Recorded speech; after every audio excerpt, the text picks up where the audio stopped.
এই পৃথিবীতে আমরা যারা বলি লা শারীকা আল্লাহ বিশ্বাস করি, আমরা যারা বলি পরকাল আছে, নবী আছে, রসুল আছে, আসমানি কিতাব আল্লাহ নাজিল করেছেন, পরকাল কিয়ামতের দিন আমাদের হিসাব নিকাশ হবে, জান্নাত জাহান্নাম আছে, এই বিষয়গুলোতে যাদের মধ্যে কোনো গরমিল নাই, চিন্তা ভাবনাই, এরা হলো জাতে মুসলমান। এরা কি?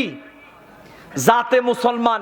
এই জাতে মুসলমান, এই জাতে মুসলমান সারা পৃথিবীতে 250 কোটি আছে। এই 250 কোটি মানুষ যে কিতাবকে বিশ্বাস করে মানে ওটার নাম হলো আল কোরআন। এই 250 কোটি মানুষ যে কিতাবকে মানে সেই কিতাবের প্রথম নির্দেশ কি? প্রথম নির্দেশ কি? এই 250 কোটি মুসলমান যে কিতাবকে মানে সেই কিতাবের প্রথম নির্দেশ কি ছিল? ইকরা বিসমি রাব্বিকাল্লাযী খালাক। আল্লাহ রাব্বুল আলামিন প্রথম 5টি আয়াত নাজিল করেছিলেন। এই 5টি আয়াতের মধ্যে প্রথম যে আয়াতটি হলো, এটা হলো আল্লাহ বললেন ইকরা বিসমি রাব্বিকাল্লাযী খালাক। আল্লাহ রাব্বুল আলামিন তার নবীকে বললেন, ও নবী আপনি পাঠ করুন, আপনি পড়ুন যিনি আপনাকে সৃষ্টি করেছে তার নামে। কার নামে পড়তে বলেছেন? তাহলে এই 250 কোটি মানুষ যে কিতাবকে, 250 কোটি মানুষ যে কোরআনকে মানে সেই কোরআনের প্রথম নির্দেশ হলো ইকরা, পড়ো। কি বলেছে? পড়ো। আর এই 250 কোটি মানুষ সারা পৃথিবীতে যারা মুসলমান বলে দাবি করে, এই মুসলমানদের মধ্যে তাদের নিজেদের ভাষায় শিক্ষিত অর্থাৎ লিখতে পারে, পড়তে পারে, এইরকম লোকের সংখ্যা হলো মাত্র 30%। কোন দেশে কম আর বেশি আছে। গড়ে এই 250 কোটি মুসলমানের মধ্যে যারা শিক্ষিত, লিখতে পারে, পড়তে পারে তাদের নিজস্ব ভাষায়, গড়ে মাত্র 30%, আর 70% মানুষই লিখতেও পড়তে পারে না। আর এই শিক্ষিত 30% মানুষের মধ্যে কোরআন পড়তে পারে মাত্র 20%, আর 80% মানুষ পড়তে পারে না। ঠিক কিনা? আল্লাহ সুবহানাহু ওয়া তাআলা এই কিতাবকে নাজিল করেছেন, প্রথমে বলেছেন পড়ো। আর এই কিতাবকে 250 কোটি মানুষের শিক্ষিত পার্সন 20%, 30%-এর মধ্যে পড়তে পারে না 80%। 30%-এর মধ্যে কোরআন পড়তে জানে না 80%, পড়তে পারে মাত্র 20%। ভয়ঙ্কর ব্যাপার। কি বলেন? ভয়ঙ্কর ব্যাপার না? ভয়ঙ্কর ব্যাপার। সম্মানিত উপস্থিতি, আল্লাহ সুবহানাহু ওয়া তাআলা এই কোরআনকে পাঠিয়েছেন মানব জাতির জীবন বিধান হিসেবে। কি হিসেবে? জীবন বিধান হিসেবে। এই জন্য আল্লাহ রাব্বুল আলামিন বলেন, হুয়াল্লাযী আরসালা রাসূলাহু বিল হুদা ওয়া দীনিল হাক্কি লিইয়ুযহিরাহু আলাদ-দীনি কুল্লি ওয়ালাউ কারিহাল মুশরিকুন। আল্লাহ রাব্বুল আলামিন বললেন, তিনি সে আল্লাহ যিনি তার নবীর কাছে, যিনি তার নবীকে পৃথিবীতে প্রেরণ করেছেন, পাঠিয়েছেন 2টা জিনিস দিয়ে। একটা হলো হেদায়াত, আর 2 নাম্বার হলো দ্বীনে হক অর্থাৎ সঠিক দিন ধর্ম দিয়ে। কারণটা কি? লিউযহিরাহু আলাদ-দীনি কুল্লিহি, গোটা পৃথিবীর মধ্যে যত বাতিল দিন আছে, বাতিল ধর্ম আছে, সমস্ত বাতিল দিন ও ধর্মের উপরে যেন এই দ্বীনে ইসলামকে প্রতিষ্ঠিত করতে পারেন, এই জন্য আল্লাহ রাব্বুল আলামিন তার রাসূলকে পৃথিবীতে পাঠিয়েছেন। তবে ঘটনা হলো এটা, ওয়ালাউ কারিহাল মুশরিকুন, ঘটনা হলো এটা, আল্লাহ বলছেন এই যে আমি হেদায়েত সহকারে আর দ্বীনে হক সহকারে পৃথিবীতে রাসূল প্রেরণ করেছি সমস্ত দ্বীনের উপরে। এই দ্বীনকে প্রতিষ্ঠা করার জন্য এটা মুশরিকেরা পছন্দ করে না। কারা পছন্দ করে না?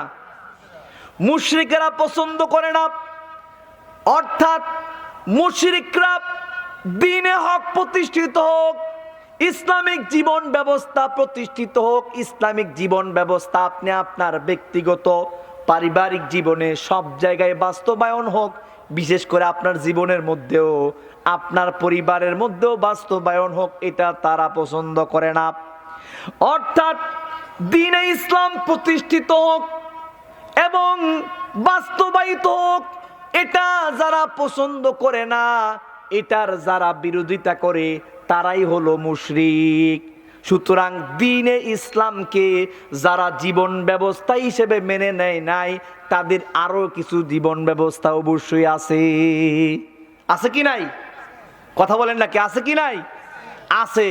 কিন্তু আমরা মুসলমান, দেখতে আমাদের মতোই, দাড়ি আছে, টুপি আছে, পাঞ্জাবি আছে, কিন্তু এখন পর্যন্ত তার জীবনে তার নিজের মধ্যেই ইসলাম প্রতিষ্ঠা করতে পারে নাই। ঠিক কিনা? সম্মানিত উপস্থিতি, তাই এটার যতগুলো কারণ, এর মধ্যে একটা কারণ হলো এই কোরআনের শিক্ষা না থাকার কারণে। ঠিক কিনা? এই কোরআনের শিক্ষা না থাকার কারণে। সম্মানিত উপস্থিতি, দেখেন ভালো করে বুঝবেন যে দুইটি টর্চ লাইট, ভালো করে বুঝবেন, দুইটি টর্চ লাইটের দুইটি ব্যাটারি, দুইটি টর্চ লাইটের মধ্যে একটি দুর্বল ব্যাটারি, আরেকটিতে শক্তিশালী নতুন ব্যাটারি। কিন্তু টর্চ লাইট দেখলে বোঝা যায় না কোনটির ভিতরে শক্তিশালী আর কোনটির ভিতরে দুর্বল ব্যাটারি আছে, কিন্তু সুইচ টিপলেই বোঝা যায় কোনটার শক্তি কি রকম। ঠিক কিনা? কোন ব্যাটারি শক্তি কি রকম এটা টর্চ লাইটে চাপ দিলেই বোঝা যায়। সম্মানিত উপস্থিতি, একটা মানুষ যখন বিদ্যাহীন, এলেমহীন, একটা মানুষ যখন বিদ্যাহীন, তখন তার উদাহরণ হচ্ছে দুর্বল ব্যাটারিওয়ালা টর্চ লাইটের মতো, যার আলোয়, যার টিমটিমে আলোয় পথের অন্ধকার দূর হয় না। আর একজন বিদ্যাওয়ালা, এলেমওয়ালা মানুষের উদাহরণ হচ্ছে শক্তিশালী ও নতুন ব্যাটারিওয়ালা টর্চ লাইটের মতো, যার পরিষ্কার ও স্বচ্ছ আলোয় পথের সকল অন্ধকার দূর হয়ে যায়। সম্মানিত উপস্থিতি, আল্লাহ সুবহানাহু ওয়া তাআলা মানুষের মধ্যে ব্যাটারি দিয়েছেন। এই ব্যাটারিকে চার্জ দিতে হয় বিদ্যার মাধ্যমে, এই ব্যাটারিকে শক্তিশালী করতে হয় বিদ্যার মাধ্যমে। তাই যত বেশি চার্জ দিবেন ব্যাটারির শক্তি তত বেশি বাড়বে। ভালো করে আলোচনা বুঝবেন। টর্চ লাইটের আলো যেরকম প্রকৃতিগতভাবে স্বচ্ছ, তেমনি ভাবে মানুষের বিদ্যালব্ধ জ্ঞান ও প্রকৃতিগতভাবে আল্লাহমুখী। আলোচনা ভালো করে বুঝতে হবে। টর্চ লাইটের আলো যেরকম প্রকৃতিগতভাবে স্বচ্ছ ও পরিষ্কার, মানুষের বিদ্যালব্ধ জ্ঞান ও প্রকৃতিগতভাবেই আল্লাহমুখী। কিন্তু টর্চ লাইটের আলো স্বচ্ছ হওয়া সত্ত্বেও যদি টর্চ লাইটের উপরে কাজটা হয় বিভিন্ন রঙের, তাহলে তার আলো হয় বিভিন্ন রঙের। ঠিক কিনা? তার আলো হয় বিভিন্ন রঙের। যদিও শিক্ষার মাধ্যমে মানুষের জ্ঞান বৃদ্ধি হয়, তবুও বিভিন্ন ধরনের শিক্ষা ব্যবস্থা মানুষের জ্ঞান চক্ষুর উপরে বিভিন্ন ধরনের রং ছড়িয়ে দেয়। বিভিন্ন ধরনের শিক্ষা ব্যবস্থা মানুষের জ্ঞান চক্ষুর উপরে বিভিন্ন ধরনের রং ছড়িয়ে দেয়। উদাহরণ দিলেই বুঝতে পারবেন। একই সমাজের এক শ্রেণীর লোকের জ্ঞান চক্ষুর উপরে কোনো ধরনের রং পড়ে নাই, তার জ্ঞান স্বচ্ছই আছে। দ্বিতীয় শ্রেণীর লোকের জ্ঞান চক্ষুর উপরে লাল রঙের চশমা দেয়া হয়েছে। তৃতীয় শ্রেণীর লোকের জ্ঞান চক্ষুর উপরে কালো রঙের চশমা দেয়া হয়েছে। এই তিন শ্রেণীর লোক এখন একসাথে যখন আকাশের দিকে তাকাবে, তখন তিনজন তিন রকম দেখবে না একরকম দেখবে? তিনজন একরকম দেখবে, তিনজন তিন রকম দেখবে। প্রথম শ্রেণীর লোক, যার জ্ঞান চক্ষুর উপরে কোনো ধরনের রং পড়ে নাই, তিনি পৃথিবীকে তার সঠিক রঙেও ডঙেই দেখবেন, পৃথিবীকে স্বচ্ছভাবেই দেখবেন। দ্বিতীয় শ্রেণীর লোক পৃথিবীকে লাল রঙে দেখবেন। আর তৃতীয় শ্রেণীর লোক পৃথিবীকে দেখবেন এমন কালো, যেন আকাশ কালো মেঘে ঢাকা পড়ে অন্ধকার হয়ে গেছে, ঠিক কিনা? এখন আমি আপনাদেরকে জিজ্ঞেস করতে চাই, এই তিন শ্রেণীর লোক যখন এই পৃথিবীর বর্ণনা দিবে, তখন এই তিন শ্রেণীর লোক একরকম বর্ণনা দিবে না তিন রকমের বর্ণনা দিবে? তিন রকমের বর্ণনা দিবে। আমি জিজ্ঞেস করতে চাই, দ্বিতীয় ও তৃতীয় শ্রেণীর লোক যারা লাল আর কালো রঙের চশমা পরেছে, তারা কি পৃথিবীকে সঠিক রঙে ও ডঙে দেখতে পারে কি পারে না? পারে? পারে না। সুতরাং তারা এই লাল ও কালো রঙের চশমা পরে পৃথিবীর সঠিক অবস্থা বুঝতে পারে না। তাদের চক্ষুর সীমা হয়, তাদের এই জ্ঞান চক্ষুর সীমা হয় মৃত্যুর আগ পর্যন্ত। এই জ্ঞানের চক্ষু দিয়ে মৃত্যুর পরবর্তী জীবনকে তারা বিশ্বাসও করে না, জানতেও পারে না। তাদের উদ্দেশ্য হয় এই পৃথিবীর ক্ষণস্থায়ী পৃথিবীর সুখ শান্তি আর ভোগ বিলাস। আর যাদের চোখের উপরে কোনো ধরনের লাল আর কালো রঙের পর্দা পরে নাই, চশমা পরে নাই, তাদের এই চক্ষুকে এমন ভাবে চক্ষুকে দিয়ে পৃথিবীকে দেখতে পারে, তারা দেখতে পারে এই পৃথিবীর পরেও আরেকটা জীবন আছে, যেই জীবন হলো চূড়ান্ত জীবন, যে জীবনের শুরু আছে কিন্তু শেষ নাই, যে জীবনের সফলতা হলো চির সফলতা, যে জীবনের ব্যর্থতা হলো চির ব্যর্থতা, ঠিক কিনা? সম্মানিত উপস্থিতি, তাই আমি আপনাদেরকে বলতে চাই, এই যে শিক্ষা ব্যবস্থা আছে, যে শিক্ষা ব্যবস্থা আজকে কোরআন বহির্ভূত শিক্ষা ব্যবস্থা, ইসলাম বহির্ভূত শিক্ষা ব্যবস্থা, এই শিক্ষা ব্যবস্থার টার্গেট ও লক্ষ্য কি? এই শিক্ষা ব্যবস্থার টার্গেট কি? পরকাল। একজন মানুষ যখন ক্লাস 1 থেকে 5 পর্যন্ত পড়ে, ক্লাস 5 থেকে এসএসসি পরীক্ষা দেয়, 5 থেকে এসএসসি পর্যন্ত যায়, এসএসসি পরীক্ষা দেয়, এসএসসি পরীক্ষার পরে এইচএসসি পরীক্ষা দেয়, এইচএসসি পরীক্ষার পরে অনার্সে কোনো কলেজে ভার্সিটিতে ভর্তি হয়, অনার্স শেষ করে মাস্টার্স বিবিএ এমবিএ, তারপরে বিসিএস করে কেউ ডাক্তার হয়, কেউ ইঞ্জিনিয়ার হয়, কেউ পাইলট হয়, নানান কিছু হয়। আমি জিজ্ঞেস করতে চাই, দুনিয়ার এই এসএসসি, এই এইচএসসি, এই অনার্স, এই মাস্টার্স, এই এমবিবিএস, তারপরে আপনার এই বিসিএস, এগুলোর উদ্দেশ্য কি পরকালীন জীবন না দুনিয়ার জীবনের সফলতা? এই দুনিয়া জীবনের শিক্ষা ব্যবস্থার মূল চূড়ান্ত টার্গেট হলো ক্ষণস্থায়ী জীবনের সুখ শান্তি ও ভোগ বিলাস নিশ্চিত করা, ঠিক কিনা? সুতরাং এই জীবনের যাদের মূল টার্গেট হলো যে শুধুমাত্র এই শিক্ষা ব্যবস্থার মাধ্যমে দুনিয়াতে খাবো, দুনিয়াতে পড়বো, দুনিয়াতে সুখ শান্তি থাকবো, তারা পরকালীন জীবনে সুখ শান্তি পেতে পারে না। আর কোরআনী শিক্ষা ব্যবস্থার মাধ্যমে যাদের জ্ঞানের চক্ষুকে আলোকিত করেছে, যাদের চক্ষের উপর কোনো পর্দা পড়ে নাই, তাদের চূড়ান্ত লক্ষ্য টার্গেট হলো পরকালীন জীবনে সুখ শান্তি আর ভোগ বিলাস নিশ্চিত করা। সম্মানিত উপস্থিতি, তাই আমাদের শিক্ষা ব্যবস্থাটা কি? এই জাতি আজকে এক জায়গা থেকে আরেক জায়গায় চলে যায়, যেই জায়গা ছিল ইসলামের সেই জায়গা থেকে চলে গেছে সে হলো আপনার ইহুদি ও খ্রিস্টান মুশরিকদের দলে অন্তর্ভুক্ত হয়ে যায়।